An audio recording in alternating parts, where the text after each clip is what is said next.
अस्सलामुअलैकुम, वेलकम है आप सभी का इस नई वीडियो में। तो जैसे आप सभी बच्चे जानते हैं कि जेके बोपी बीएससी नर्सिंग पैरामेडिकल और टेक्नोलॉजी कोर्सेज का जो हमारा एंट्रेंस है वो यहाँ पे 27 अप्रैल को होने वाला है, यानी कि अपकमिंग संडे को होने वाला है। इस बीच कल आपके एडमिट कार्ड्स यहाँ पे रिलीज़ किए जाएंगे। कल 11 बजे एडमिट कार्ड्स का लिंक एक्टिवेट हो जाएगा। तो जो ही लिंक एक्टिवेट हो जाएगा तो आप बच्चों को हम इन्फॉर्म करेंगे। एडमिट कार्ड डाउनलोड करने का प्रोसीजर भी हम आपको समझा देंगे, तो उस चीज़ की टेंशन लेने की कोई भी ज़रूरत यहाँ पे नहीं है। तो ये वीडियो आप सभी बच्चों के लिए बहुत ज़्यादा इंपॉर्टेंट रहेगा।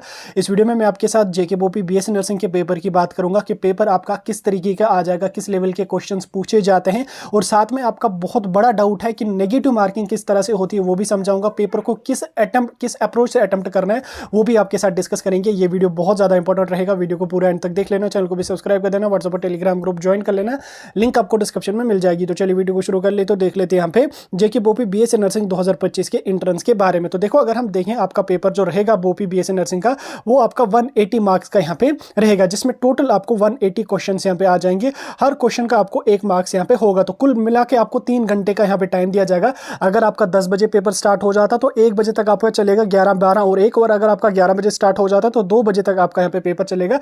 बाकी जो ही कल आपका एडमिट कार्ड आ जाएगा तो एडमिट कार्ड में आपको सारी चीजें मेंशनड यहाँ पे होंगे। तो 180 मार्क्स का पेपर होगा, 180 क्वेश्चन होंगे, 3 घंटे का आपको टाइम दिया जाएगा। हर क्वेश्चन का 1 मार्क्स आपको होगा, और उसके साथ साथ 0.25 की आपको नेगेटिव मार्किंग भी यहाँ पे इसमें देखने को मिलेगी। हालांकि अगर हम कास्ट कश्मीर की बात करेंगे उसमें कोई नेगेटिव मार्किंग नहीं होती है। अब ये नेगेटिव मार्किंग किस तरह से होती है उसके बारे में आपके साथ बात करेंगे, लेकिन उससे पहले हम पेपर को थोड़ा सा और जानने की कोशिश करेंगे।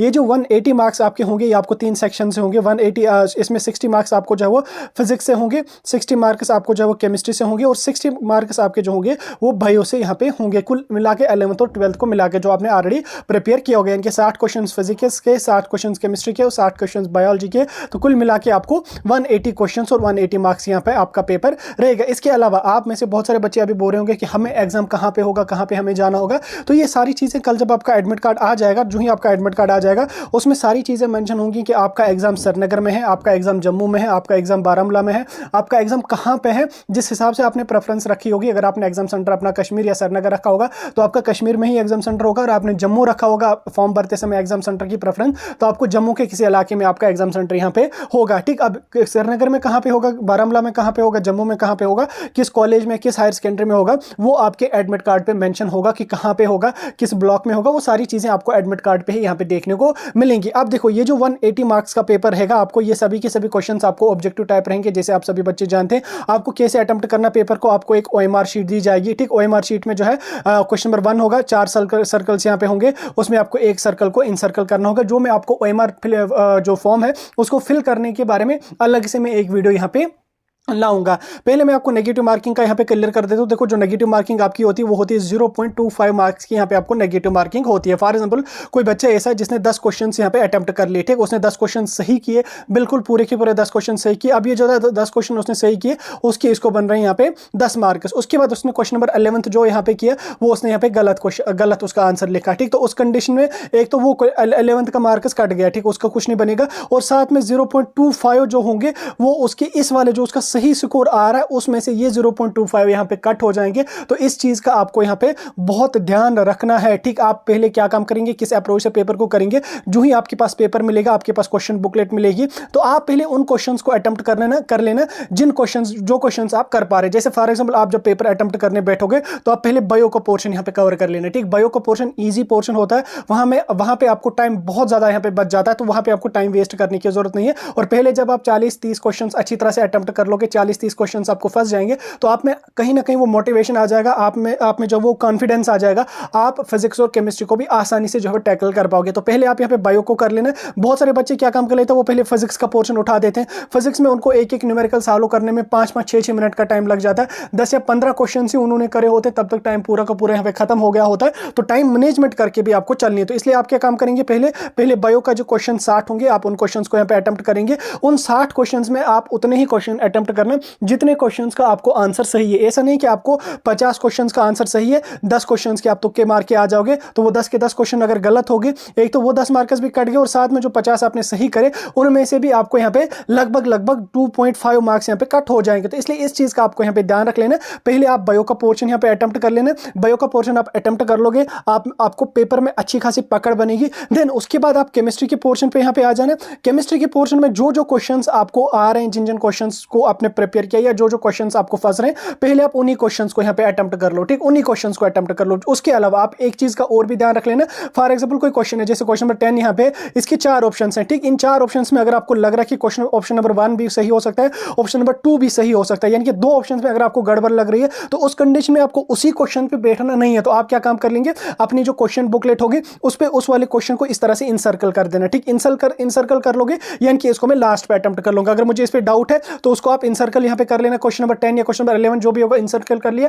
लास्ट में जब आप पूरा का पूरा पेपर कर लोगे, देन उसके बाद आप यहाँ पे इन क्वेश्चंस पे आ जाना जिन क्वेश्चंस पे आपको डाउट है, यानी कि जब पहले आप वो सही क्वेश्चंस कर लोगे, देन उसके बाद आप इन क्वेश्चंस पे आना जिनको आपने इनसर्कल किया होगा। देन उसके बाद इन क्वेश्चंस को आप लोग यहाँ पे अप्रोच लगा के अटेम्प्ट कर लेना। ये क्वेश्चंस आपको आसानी से यहाँ पे बनेंगे। देन उसके बाद केमिस्ट्री के जो क्वेश्चंस आपने सही कर लिए, देन उसके बाद यहाँ पे लास्ट पे आप लोग जो फिजिक्स पे आ जाना है। ठीक, फिजिक्स पे अपना टाइम वेस्ट नहीं करना। देखो बहुत सारे बच्चे ऐसे होते हैं जिन्होंने फिजिक्स नहीं पढ़ी होती है, तो वो उस पर टाइम अपना वेस्ट कर देते हैं। वेस्ट करने की जरूरत नहीं है। फिजिक्स में आप पहले उन्हीं क्वेश्चंस को अटेम्प्ट कर लो जो क्वेश्चंस आपने पढ़े हैं, जिन क्वेश्चंस का आपको आंसर सही से पता कर लो, उन क्वेश्चंस को अटेम्प्ट। ठीक, पहले से हिस्से में आपने क्या काम किया, पहले आपने बायो पढ़ ली, बायो अटेम्प्ट किया, देन उसके बाद आपने केमिस्ट्री अटेम्प्ट की, देन उसके बाद लास्ट पे आपने फिजिक्स के क्वेश्चंस अटेम्प्ट किए। अब उसके बाद आप क्या काम कर लेंगे, अब आप क्वेश्चन बुकलेट को आप पहले से चेक करेंगे। ठीक, पहले से चेक करेंगे जिस जिस क्वेश्चन को आपने इनसर्कल करके रखा है। जैसे मैंने आपको बोला अभी कि जो जो क्वेश्चंस में आप डाउट होगा तो उस क्वेश्चन नंबर को आप इनसर्कल कर देना। देन उसके बाद आप आ जाओ उन वाले क्वेश्चंस पे जिनको आपने इनसर्कल कर रखा है, तो उन क्वेश्चंस को अटेम्प्ट करने की कोशिश करो। ठीक, तब तक आपने लगभग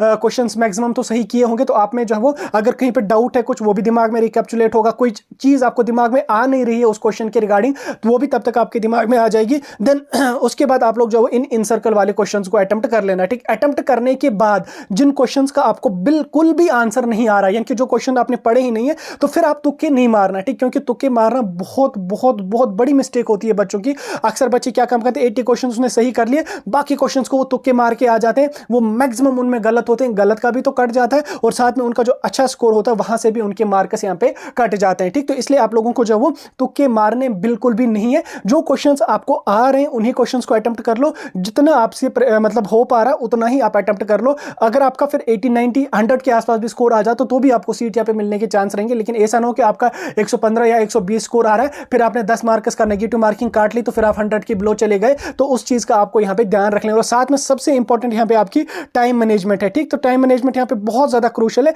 इस टाइम मैनेजमेंट को आपको ध्यान में रख के चलना है। ठीक, आपको पेपर भी अटेम्प्ट कर लेना, क्वेश्चन भी अटेम्प्ट करने हैं, टाइम भी आपको बचा के अपना यहाँ पे रख लेना। उसके बाद पेपर के लेवल के बारे में बहुत सारे बच्चे हमें पूछ रहे थे कि पेपर का लेवल यहाँ पे क्या रहेगा। देखो अब बच्चों को मैं बोलूं, जो बोपी का पेपर होता है ये बिल्कुल बेसिक लेवल का पेपर होता है, बिल्कुल बेसिक लेवल का पेपर होता है। कोई बड़ा टफ पेपर नहीं होता। न्यूमेरिकल टाइप क्वेश्चंस आते हैं, लेकिन मिनिमम न्यूमेरिकल टाइप क्वेश्चंस आते हैं। अगर आप लास्ट ईयर का पेपर उठा के देख लोगे, उसमें ना के बराबर न्यूमेरिकल टाइप क्वेश्चंस आए, बिल्कुल कुछ फ्यू न्यूमेरिकल क्वेश्चंस यहाँ पे फिजिक्स और केमिस्ट्री वाले पोर्शन से पूछे गए थे। तो इसलिए आपको घबराने की कोई जरूरत नहीं है। अगर इनके न्यूमेरिकल टाइप क्वेश्चन आ भी जाता तो वो नीट लेवल का नहीं होगा। ठीक, वो नीट लेवल का नहीं होगा, वो इजी लेवल का क्वेश्चन होता है। अगर आपने थोड़ा सा भी प्रिपेयर किया होगा, थोड़ा सा भी पढ़ा होगा, तो आप उस क्वेश्चन को बड़ी आसानी से जो वो अटेम्प्ट यहाँ पे करके आ जाओगे। ठीक, तो बाकी टेंशन नहीं लेना। ये कुछ दिन आपके पास बचे हैं, इनमें आप लोग प्रिपेयर कर लो, रिवाइज कर लो, हमारे एमसीक्यूज की प्रैक्टिस कर लो। मॉक टेस्ट भी अगर कोई हम अपलोड करेंगे, उन मॉक टेस्ट को जो आप प्रैक्टिस कर लो। टेंशन लेने की कोई भी जरूरत यहाँ पे नहीं है। पेपर ईजी होगा और इंशाल्लाह आपका पेपर बहुत अच्छे से अच्छा होगा। हमारी तरफ से आप सभी बच्चों को ऑल द बेस्ट। जो आपने मेहनत करी इंशाल्लाह उसको आपको फल जरूर और जरूर मिलेगा। बाकी अगर कोई डाउट होगा मुझे कमेंट्स में पूछ सकते हैं। आने वाले दिनों में और भी आपको बहुत इंपॉर्टेंट वीडियोस मिलेंगे, इसलिए हमारे साथ जरूर जुड़े यहाँ पे रह लेना।